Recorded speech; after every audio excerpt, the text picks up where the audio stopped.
तो आज हम ऐसे गांव के बारे में बात करेंगे जहाँ रात ही रात में सब गायब हो गए, जहाँ अभी भी कोई रहता नहीं है, ना कोई रह पाया ना कोई रह सकेगा।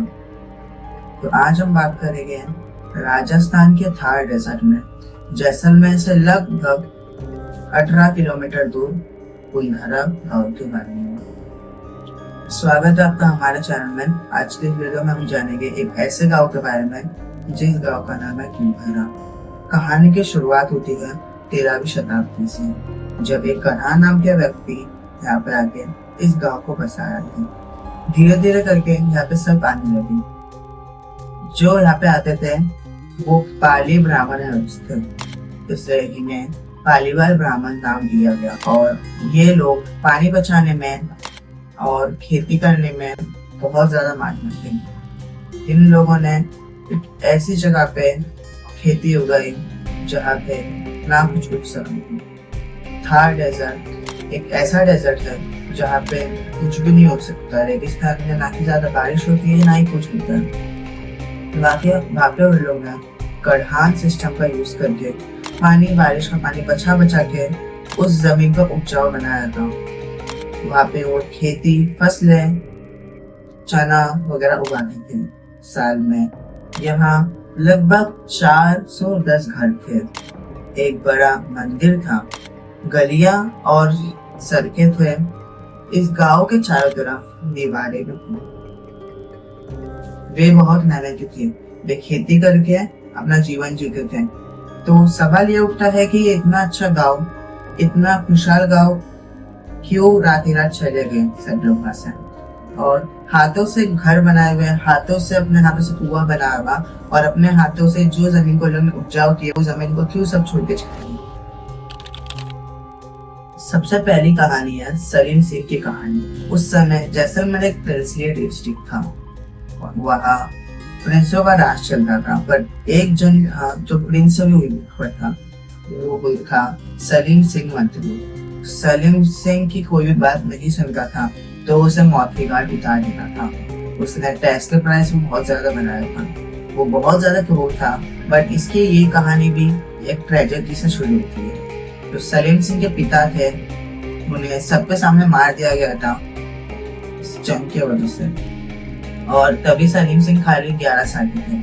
सोचो 11 साल के बच्चे के सामने उसके पिता का मर जाना, उस चीज ने उसके दिमाग में बहुत सारी दुश्मनी कर दी थी दुनिया के बारे में, इसलिए वो ऐसा बन गया था। तो ऐसे ही टहलते टहलते एक बार सलीम सिंह को एक गांव के बारे में मालूम पड़ा, जो गांव था कुलधरा। वहां पे उसको एक लड़की पसंद आ गई थी।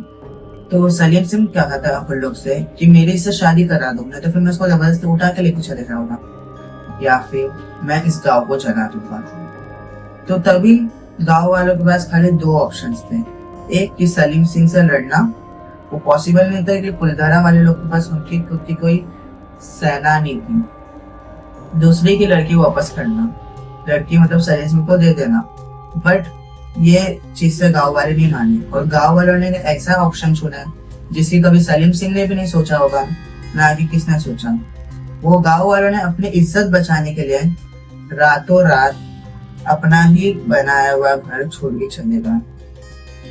अपने हाथों से बनाए हुए घर, अपने हाथों से बनाई हुई बावड़ियां, अपने हाथों से बनाई हुई गलियां और एक उपजाऊ जमीन की में अपने हाथों से उसको भी छोड़ के चले गए। यहाँ पे एक और दूसरी कहानी आती है पानी की कमी होने की वजह से। जैसे मैं आपको बताया था कि थार डेजर्ट बहुत ज्यादा कम पानी, कम बारिश होने वाला और जमीन में ना तो कुछ उग सकता था। फिर भी वो ऐसी जगह पर रह रहे थे जहाँ उन लोगों को नहीं रहना चाहिए था। उन्होंने एक मरी हुई जमीन को वापस से उपजाऊ किया था, पर वहां पे बारिश बहुत ज्यादा कम होती थी। धीरे धीरे करके वहां पे बारिश की कमी, पानी की कमी होने लगी और बारिश और पानी की कमी होने की वजह से फसलें भी नहीं उगती थी। जो जैसा मैं बताया था सलीम सिंह बहुत ज्यादा टैक्स लेता था, तो इसी चीज का फायदा उठा के सलीम सिंह ने और ज्यादा टैक्स बढ़ा दिया। तो जब फसलें होगी नहीं तो पैसा कैसे बनेगा, इसलिए इस चीज को मायने रखते हुए गांव वालों ने गांव छोड़ के चले गए। इस चीज पे एक और कहानी जुड़ी हुई भी है। जो है अर्थक्वेक की थ्योरी। इस जगह पे जो इमारतें, जो घर, जो पिलर, जो भी गिरे हुए हैं वो अर्थक्वेक का साइन हो सकते हैं और माना जा सकता है कि ये जो भी लोग हैं वो अर्थक्वेक की वजह से अपने ही घर में धंस के मर गए।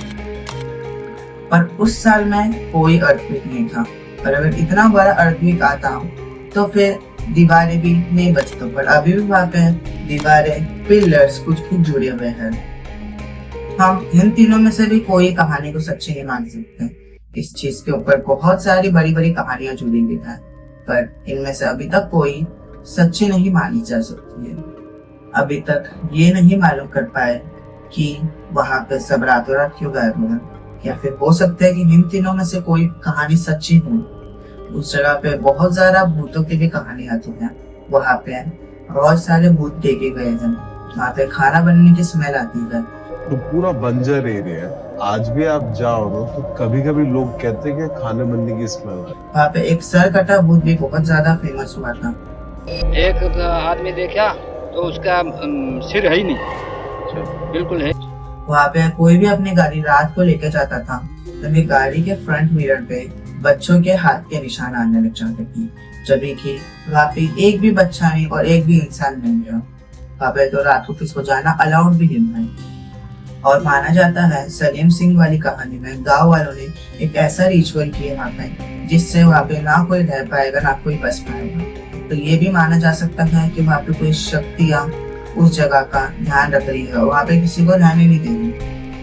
लेकिन अभी तक कोई वहाँ पे ये नहीं बता पाया कि वहाँ पैरानॉर्मल एक्टिविटी होती है या नहीं होती है। आज कुलधरा राजस्थान का मशहूर टूरिस्ट प्लेस है। हर साल यहाँ पे हजारों लोग कुलधरा को देखने आते हैं। यहाँ पे रातों को किसको जाना अलाउ नहीं है, पर फिर भी यहाँ पे बहुत सारे लोग इस रहस्यमय गांव को देखने आते हैं। तो अब मैं आपसे सवाल करना चाहूंगा कि आपको क्या लगता है कुलधरा एक भूतिया गांव है या नहीं हुआ? आपको कुछ मालूम रहेगा तो आप अपनी राय कमेंट में दीजिए। अगर वीडियो पसंद आया तो लाइक, शेयर, सब्सक्राइब कीजिए। तब तक के लिए बाय बाय। मुझे प्लीज पूरा सपोर्ट करना। बाय।